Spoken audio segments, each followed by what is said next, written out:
We are back, folks. Welcome to another episode of the Trainwell podcast, where we inspire you to move more, to get stronger, and have fun. You know what's up. We're with Darian, my co-host. Darian, give us some love. How are you today? I'm doing great. I'm feeling really happy. The weather's beautiful. It's Friday. We record on Fridays typically, so it's great. How are you? I'm doing great. I'll start with the cherry in a pit. What do you say? Okay. My Yeah. cherry is my wife and I had an amazing date night. We went to go see Superman. We went to happy hour, and then we went out to a very expensive dinner, the Melting Pot fondue. So good. The kids were up in Cheyenne, so it was the calm before the storm of baby number 3 next week, next Tuesday. My pit is my starter went out on my truck, so that was $800. So yeah, life happens. What about you? Yay, car problems. Let's see. Cherry. Well, my little guy will be turning 5. I can't remember if I've already shared that with the listeners, but anyway, his birthday party will be this weekend as of the day we're recording this. And yeah, I'm just excited for my little guy to be like a big kid and also bittersweet. And then my pit is just, I guess, just, it's hard as a parent to balance work, schedules, kids stuff, planning a party. It's just been a little bit chaotic this week, but all worth it.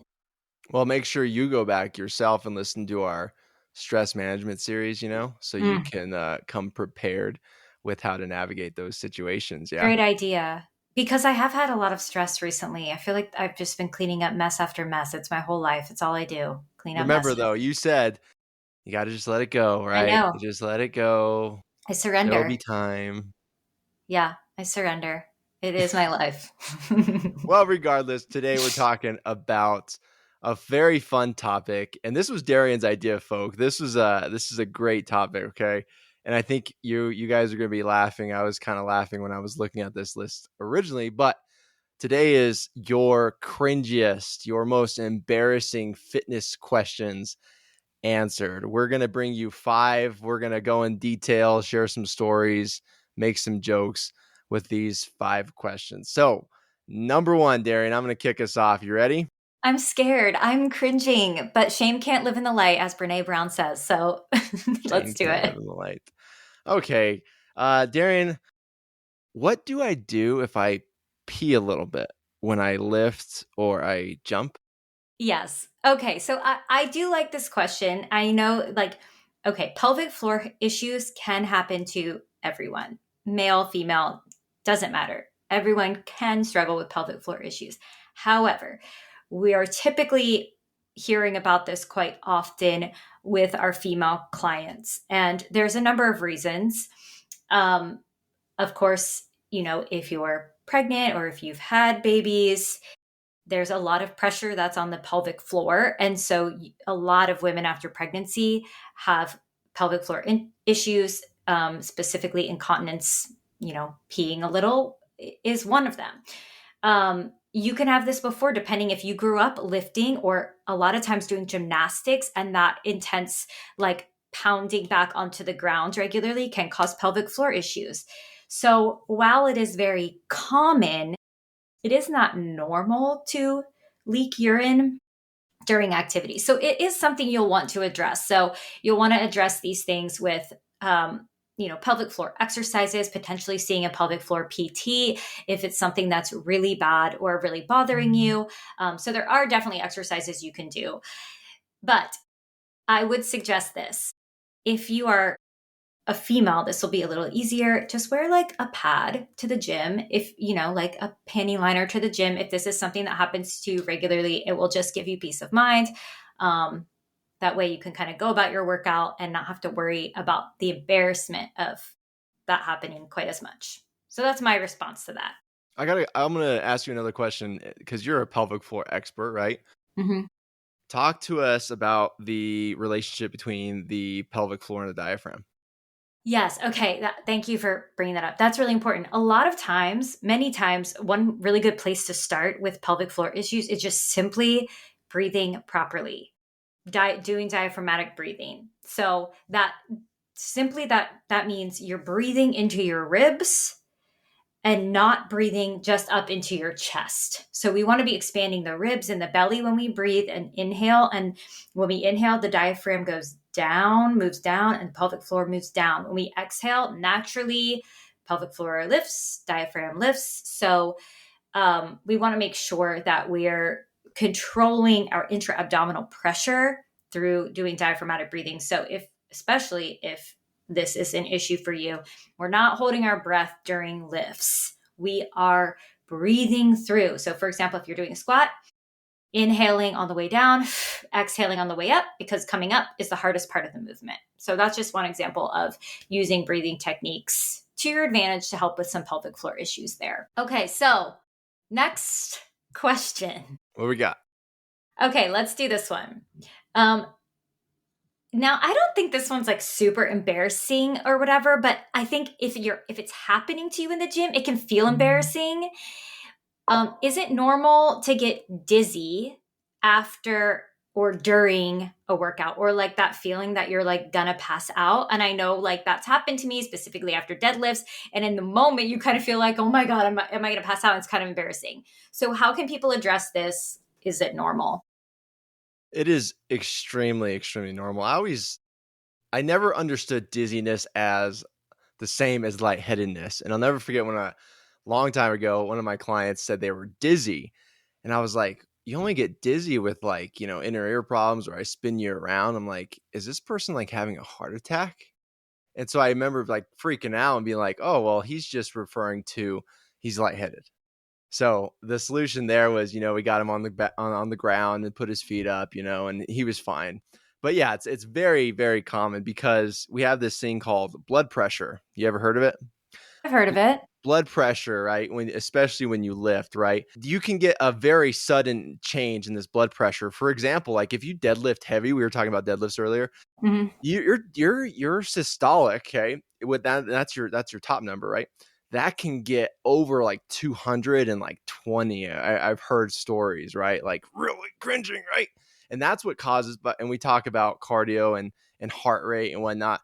But when your heart rate spikes during an intense lift, like after a set of 3-rep max, let's say Bulgarian split squats each legs, right? Your heart is just. It's not necessarily that's cardio, right? That's this heart rate response to this sudden increase in blood pressure, right? And so that's what can cause this lightheadedness and how that blood moves. The other thing is, of course, you can be dehydrated. That is a big thing. Your blood volume can definitely influence how your lightheadedness feels, your dizziness feels. So the solution here, right, is to always cool down gradually, right? Always train up to something. Don't just walk into a gym after being like a year off and then, I'm going to do a heavy set of rack pulls or a heavy set of power cleans, whatever. Make sure you progress into it. Make sure you cool down gradually. Make sure you hydrate, okay? And make sure your blood sugar doesn't dip too low. I'm wearing a glucose monitor. I have been for the past like 3 months, and it's amazing because it gives me feedback. I know measurements aren't always the best thing, but that tells me like where I need to be, like where my foods are with my responses, my insulin responses, and how I can keep things steady, especially around a workout. So it's pretty cool. Yeah, and I will say though, like it is normal. It's totally normal. However, if this is happening for you very frequently outside of workouts, you're getting really dizzy, there are certain conditions that can lead to dizziness. So, something like POTS, for example, which is a condition that does cause dizziness because your nervous system isn't properly regulating blood pressure and heart rate and things like that. So definitely, there's no reason not to get it checked out if it seems like it's a chronic issue for you. Yeah, anything chronic, like vertigo too, right? Vertigo is a Mhm. big thing. And I remember Darren, you said you had some like some issues too, and it was with like usually within waking up, right? Like sometimes the cones and rods in your inner ear can get jacked up. So definitely be close to your doctor because if it's Mhm. repeated, if it's happening a lot, get it checked out. Yeah, I would agree. All right, Darian. So we're going back out to the women concentrated questions here. Can I work out if I have period cramps? Yes. Okay. I love this question because recently in the last few years, we've seen this trend pop up around cycle syncing, meaning you're like scheduling your workouts and your activities around your menstrual cycle. And I don't think that's inherently bad. Like, I think any amount of awareness of your body is great. I don't think it's bad at all. I think it's a really good thing to be aware and to be tracking your cycle for sure. However, you do not need to stop working out because you're on your period or because you're a few days away from your period whatsoever. Now, some women have issues like endometriosis, PCOS, really intense PMS that might cause a lot of discomfort in the body. Of course, everyone needs to listen to their bodies, right? So if you are in a lot of pain, maybe a workout's not the best thing for you, obviously. For the majority of people, maybe you feel a little lower energy, maybe you have some slight cramps, but that is not a reason not to work out. You can still go and do your scheduled workout that you had planned, and maybe you just go a little lighter on the weights, or maybe you go a little less on the reps. Maybe just move a little bit slower, take a little extra rest. That's all totally fine. But it's not necessarily a reason to stop doing your workouts. And in fact, movement and activity helps a lot with menstrual cramps. So while you may feel very crampy and you're like, I can't do anything, I just need to lay here with a hot pack, doing movement, if you could just get yourself started, it actually is going to help you. It really could help you tremendously. So I would recommend experimentation. Try it out, see how you feel. And 1 month might be different than the next. So don't necessarily plan to cease all fitness.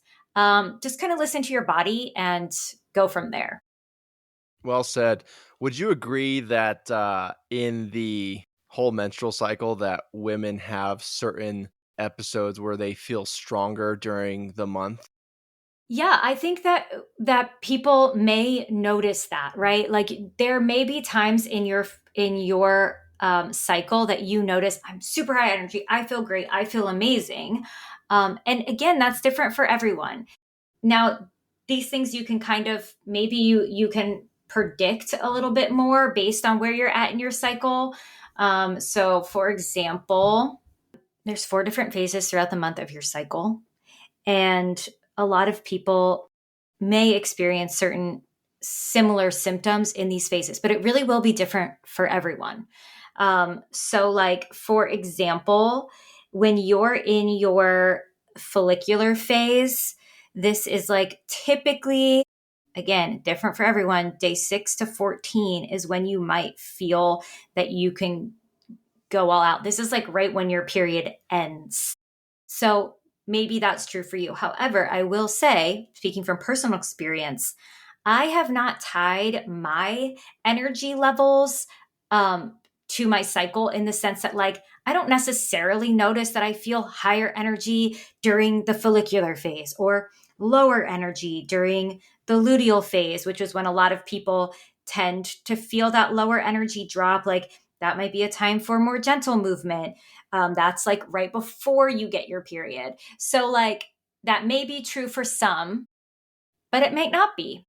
And so, like, again, you can pay attention to these things, but I don't think you need to necessarily, if you're feeling great and it's your luteal phase, go for it, you know?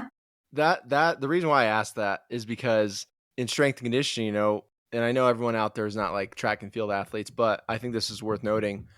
So when young teenage girls would first start to cycle, right? Like around 12, 13 years, the hardest thing was to make these girls faster. And you know why? Because their bodies were changing, right? Cycles were happening, hormones were shifting, right? Their hips are getting wider, but yet their coaches were constantly on us. Need little Susie to be stronger. I need her to jump higher. And it's like, no, no, no. Like this is an important context, like to understand and to train around the cycle. I think is extremely, extremely important. And that was one of the biggest lessons I learned and took from that little small sample size because we had like 9 or 10 high schools coming in for a track and field, right? And so taking that and applying it to the cycle from ages, 12, 13 up to we're doing perimenopause. When does menstruating end, Darian, generally?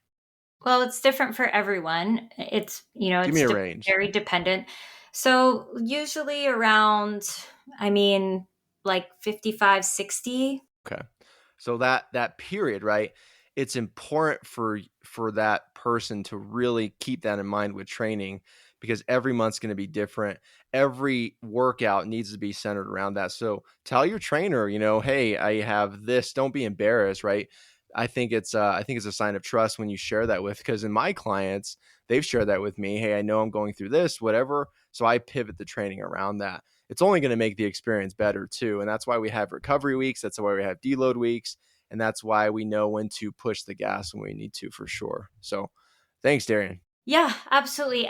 Just one quick point on that about younger, like teens. A lot of times the period is not regular. Your cycle is not regular. So again, that's another good reason to like listen to your own body versus like having to like plan on a schedule, because you may not know, especially when you're younger. A lot of women have struggle with irregularity, so also important to keep that in mind. Okay, so here's another great question: is it normal to feel like you need to poop mid workout, whether that's a run or a strength train? You occasionally will see someone running to the bathroom mid workout. What's going on there? Okay, so we all know that everything's connected in the body. Every system, from digestive to fascial to nervous, like it's all connected, right? And so what I've noticed, right, I don't mean to be too gross here, is like I remember, well, we brought Lily on. Lily was a trainer. She talked about breathing, right? And I remember we were talking about farting during front squats, because we know that movement, right, causes gas, right? You have core engagement, you have movement, right? You have these things happening, right, that cause shifting. And running, for instance, you literally get movement of your intestines, right? And so that causes more, again, movement through the digestive tract. So I've been on countless trail runs. Let me tell a story real quick. Please. I was on a trail run. Okay. I was training for ultras, right? I went through a period of ultra training. And it always happens like, mile 5, 6 or an hour into your run, right? And so I'm way out of civilization. I had brought a piece of toilet paper with me, okay? But I bundled it up and I wrapped it in my sock. And so when the gingerbread man came, that's what I call it when the running happens, because it's not this nice stool. It's always gross. So when the gingerbread man came, I'm on the steep incline. No one's around me. It's really early in the morning. And so I'm like, okay, I got to go. So I go off to the side, do my business, etc. And when it comes time to wipe, I I go for my toilet paper in my sock, and it's like this cotton ball soaked thing of sweat. It was disgusting, right? And that's when I first realized, whenever you take toilet paper with you out in the wild, right? That's why we have Ziploc bags, right? Prevent that moisture from coming in. So needless to say, I had to wipe with the leaf. I had to wipe with my shirt. I left my shirt there. Don't worry, I came back a week later. I picked it up. It was still there. Came back, washed it. I just couldn't take it back because it was soaked in sweat and it smelled bad. But regardless, that is why you get farting, right? That's why you get bowel movements, because you have movement that, again, everything's connected. It pushes through, and again, the result is the goose is loose. So make sure you take care of your business if you can. Okay, if you can, try to do it after, especially if you work out in the morning.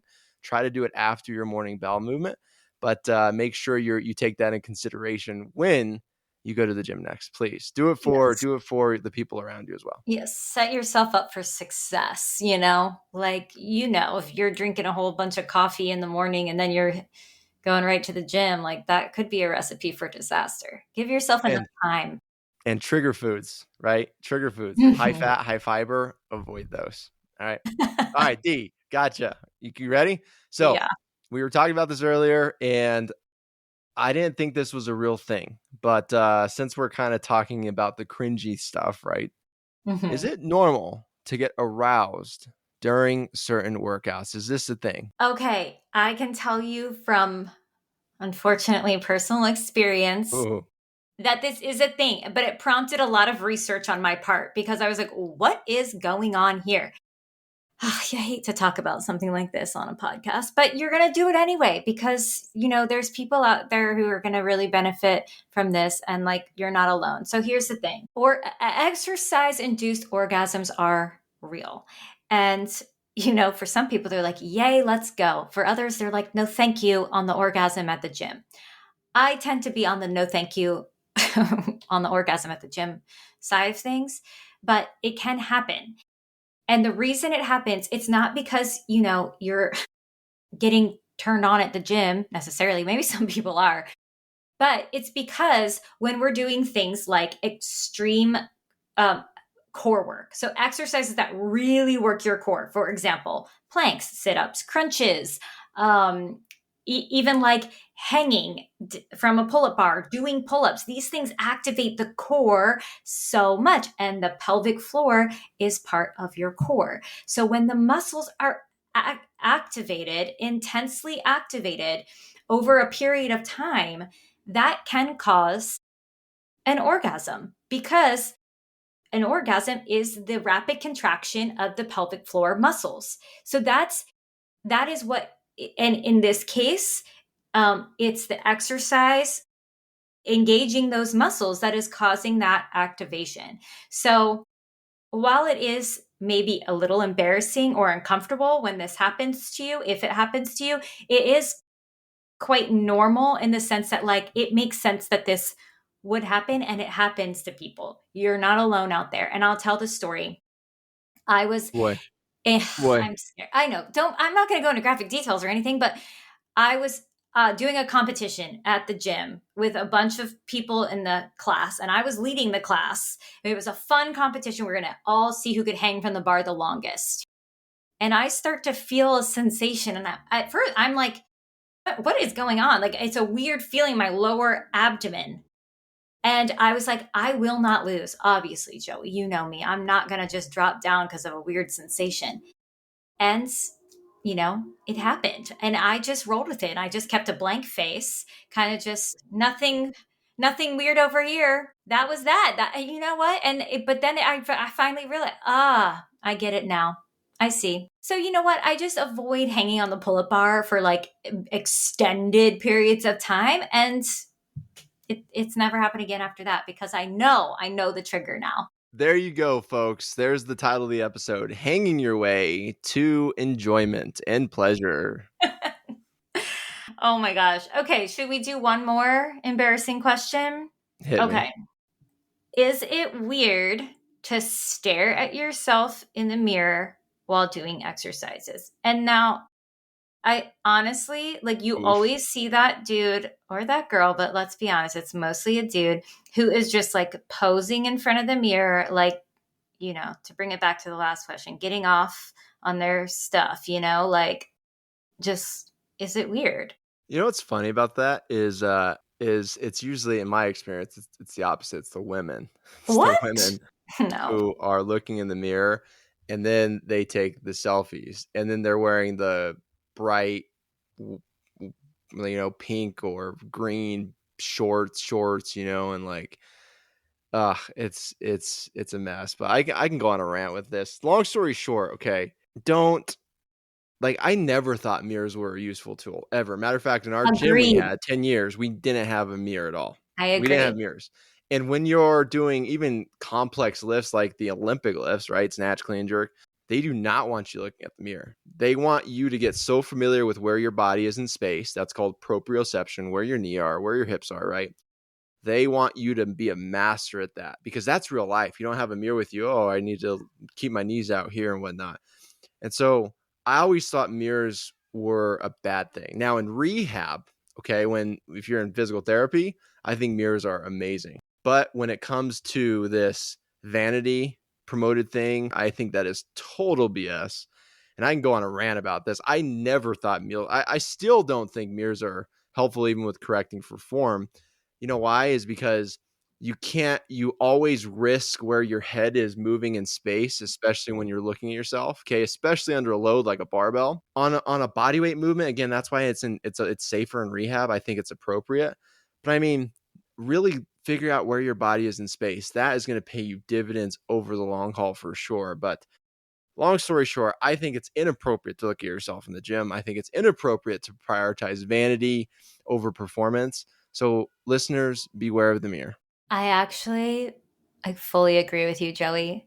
Because imagine if you're doing a deadlift, okay, and you're looking to the side to see what your back's doing, your spine's out of whack because your head is to the side. So, I mean, it can actually be a detrimental to your form, whereas a lot of people think, oh, it's me helping my form. So, yeah, I would stay clear of the mirror. Plus, it's distracting. You don't need to look at yourself while you're working out, right? I don't No, know. Maybe we upset a lot of people, but let's just roll with it.